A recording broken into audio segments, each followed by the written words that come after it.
Remember Bakugan, the Beyblade-like franchise that was about young kids throwing balls at each other?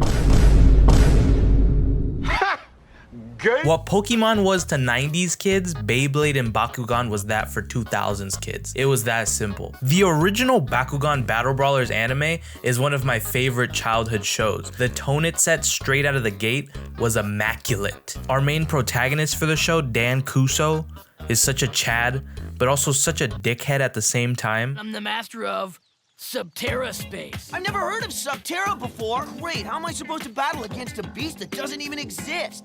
Quit your stalling! Man, you should have seen me. I was like totally wicked. But then again, what would you expect from the greatest Bakugan brawler? Whatever. I just checked the world rankings and you're sitting at 121.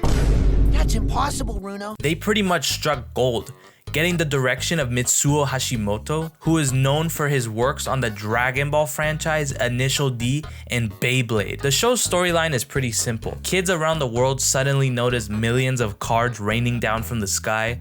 The cards held within them these balls that, when thrown, unleash these gigantic beasts. From around the world, these kids created an online community and all together created the game called Bakugan. But while these kids just think of it as their little fun game, there's a real battle going on between these creatures in their own universe called Vistroya. It's pretty much a whole "we are not just toys" scenario. Listen to me, human. Whoa. I am not a toy. But I think they executed it very well. But what's most important is the theme song that never fails to be an absolute banger. What are you gonna do? The odds are stacked against you. Back against the wall. Gotta give it your all.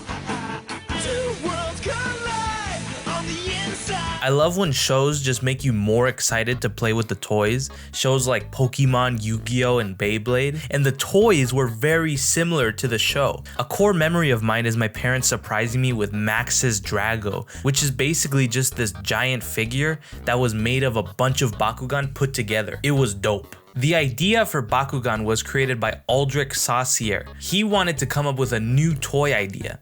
So like any logical person would do, he browsed the aisles of Walmart. He was thinking about creating a small action figure type toy when he noticed marbles. And boom, there you go. He came up with the idea to put small action figures inside of marbles. He then submitted his idea to Spin Master, and to his luck, he ended up submitting the right idea at the right time.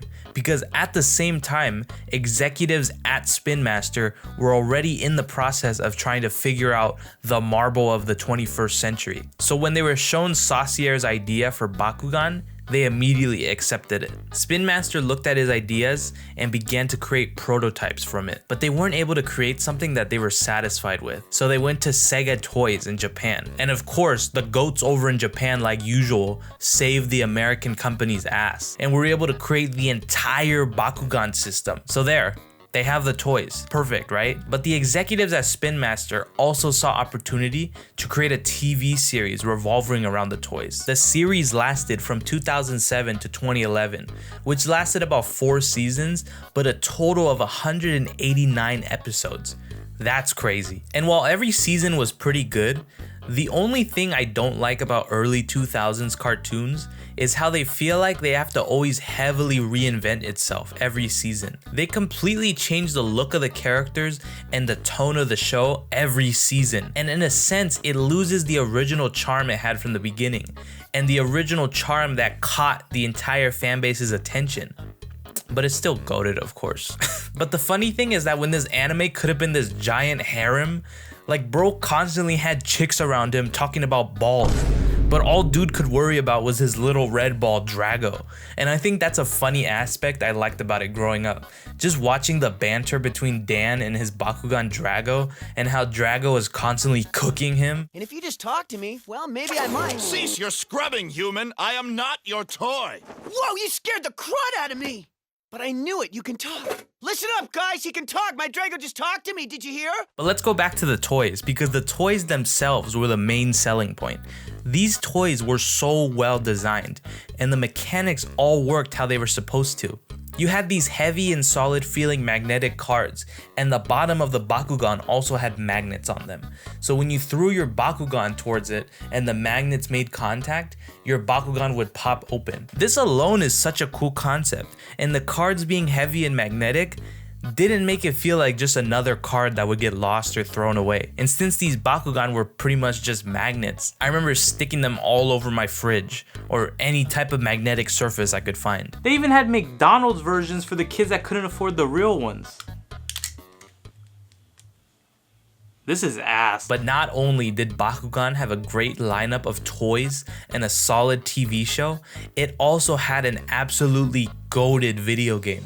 The Bakugan Battle Brawlers video game, released in 2009, published by Activision on the PlayStation 3, PlayStation 2, Xbox 360, DS, and Wii. This game was basically just a direct translation of the show into video game form, and they did a great job of this. The characters are all the same with the same voice actors, the art style is super consistent, and it doesn't just feel like a lazy translation of the show. And the soundtrack for this game is such a bop. I personally played this on the PS3, and it was so good with the utilization of the DualShock 3 motion control. When you threw your Bakugan, you were able to steer it by moving the controller. The battles were so well done, it really did feel like the battles in the show, but just interactable. Everything was so well done about this game, and I'm so pissed off that we haven't had something this good in a while. Bakugan was also what got me into the early days of YouTube toy reviews. Just watching these grown men show off toys. This was before the days of Ryan's Toy Review and crap. So it wasn't a bunch of BS. It wasn't a bunch of little kids just being paid to show off these toys. These were real fans of the franchise that wanted to just show off dope toys. Then of course you go down the rabbit hole of all these YouTube videos about different toy franchises, and I think that's what got me also heavy into collecting Pokemon cards. The ads for this show were also hella cool. They all pretty much took place in like this underground club that was all dark and mysterious, and it was all these kids battling with Bakugan. How the hell did they always do that?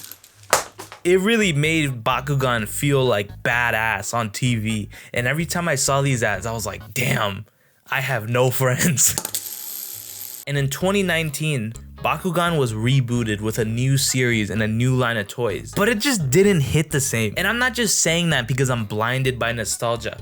They literally nerfed Dan to be a little ass squeaker, and the art style is so basic. What were they thinking? Like, what is this? I remember going to Emerald City Comic Con 2019, and they were showcasing this new version of Bakugan, and the whole time I was thinking in my head, this is trash. Bakugan was just one of those franchises that was lost with time. But when Spin Master finally came to their senses and thought, maybe we should bring this back, it was just too late. And nowadays, anytime I see a group of kids talking about old childhood toys, I always bring up Bakugan, and I feel like I was the only one that really had a good time with the franchise. Pretty much everyone just talks about Pokemon and Beyblade, but I think Bakugan is the franchise that is the most memorable for me.